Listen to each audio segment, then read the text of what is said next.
Halo Sobat Corong Indonesia, bagaimana kabar kalian hari ini? Harinya menyenangkan atau bahkan menyebalkan? Sahabat sekalian, berbicara tentang tema hari ini, yakni tentang sektor batubara. G7 leaders have vowed to step up action on climate change. British Prime Minister Boris Johnson says world leaders want to drive a global green industrial revolution. Iya, benar. Berita ini cukup hangat lantaran pernyataan G7 yang telah mencuat ke publik. Negara-negara yang tergabung dalam kelompok G7 telah sepakat untuk menghentikan investasi atau pembiayaan ke sektor ini demi mengejar target iklim. Akibatnya sektor batubara dunia pun menjadi terdesak.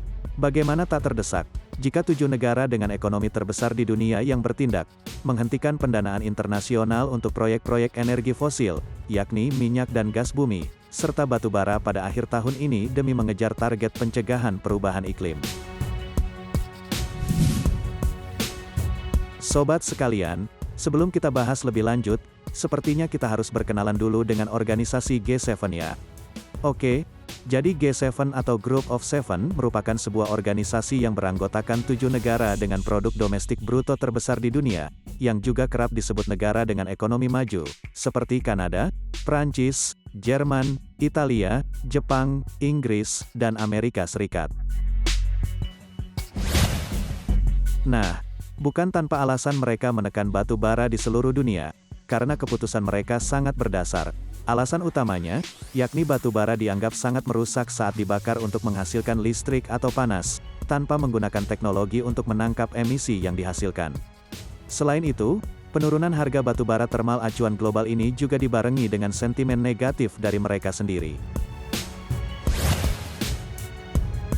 Keputusan ini bukan hanya berdampak bagi negara-negara pendukung penggunaan batu bara yang semakin terisolasi dan tertekan.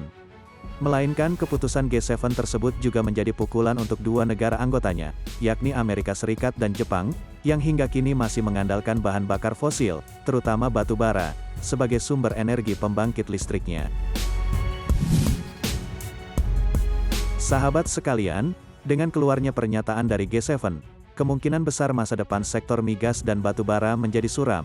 Apalagi Badan Energi Internasional melaporkan bahwa jumlah negara yang berjanji untuk mencapai emisi nol bersih terus bertambah. Kini investor pun diminta untuk menghentikan pembiayaan untuk proyek energi fosil, yakni minyak, gas, dan batu bara.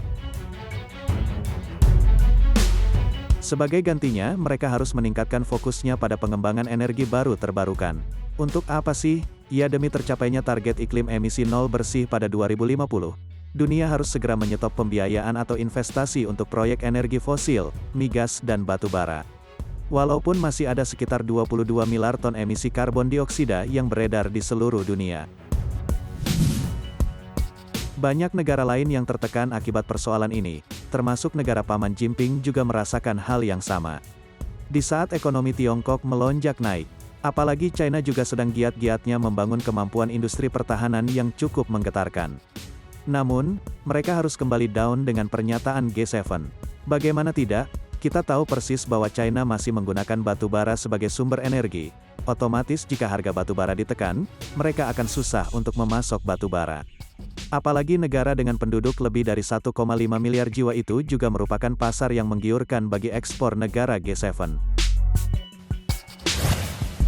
Apakah mungkin jika pernyataan G7 bukan hanya mengejar target iklim, melainkan juga menekan kebangkitan Tiongkok agar tidak mencapai kekuatan global, dan mengembalikan ekonomi Tiongkok ke strata awal?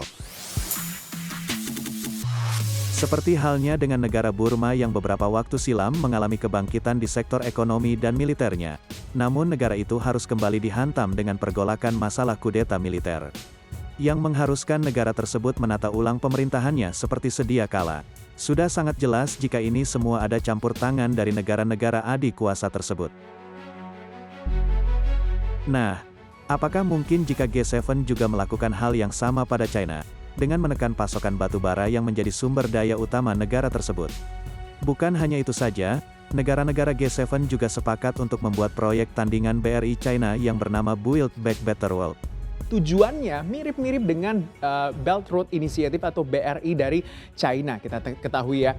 Jadi bagaimana menurut pendapat kalian semua nih? Komen di bawah ya. Sahabat sekalian, Kondisi yang rumit ini ternyata malah menguntungkan bagi Indonesia. Karena tekanan dari barat ini, otomatis membuat China harus memutar otak untuk mendapat pasokan batu bara. Karena jika tidak, perekonomian China bisa anjlok dalam sekejap, karena tanpa batu bara, pabrik-pabrik China mungkin tak dapat beroperasi. Di sini, sebagai salah satu pemasok batu bara terbesar di dunia, Indonesia harus bisa bermain cerdik, mengambil peluang yang ada. Bukankah bisnis tercipta karena melihat adanya sebuah peluang gemilang kan?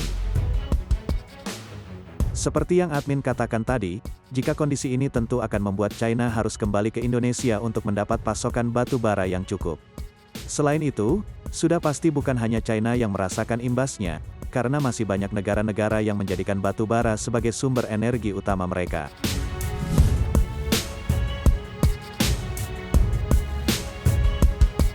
Sahabat sekalian, kalau masalah pendanaan eksternal global, dipercaya tidak akan menjadi persoalan bagi produsen batu bara dalam negeri Indonesia. Ya, walaupun sebagian ekspor batu bara kita ke Amerika dan Jepang, produsen batu bara Indonesia masih bisa mengekspornya ke negara lain atau mungkin dikelola di negeri sendiri. Dengan begitu, bukan hal yang mustahil jika Indonesia bisa menjadi negara kuat di sektor sumber daya pada nantinya. Atau mungkin, bisa menjadi negara maju dengan perpaduan militer dan perekonomian yang dahsyat. Bisa ditinggalkan di 2021 ini, yaitu resesi ekonomi. Perekonomian Indonesia terkontraksi, belum bisa keluar hingga saat ini, tapi diprediksi secara tahunan di 2021 ini akan lebih baik. Sepertinya bukan tidak mungkin jika pemerintah berkomitmen penuh dan rakyatnya pun saling bersinergi bahu-membahu demi kemajuan negeri ini. Dengan begitu, Indonesia tak perlu takut dengan ancaman bangsa asing, bukankah begitu? Selain itu, semoga pemerintah kita juga bisa membuka lebar-lebar, melihat peluang besar yang ada di mata kita. Sehingga Indonesia menjadi negara kuat bukanlah sebuah harapan semata.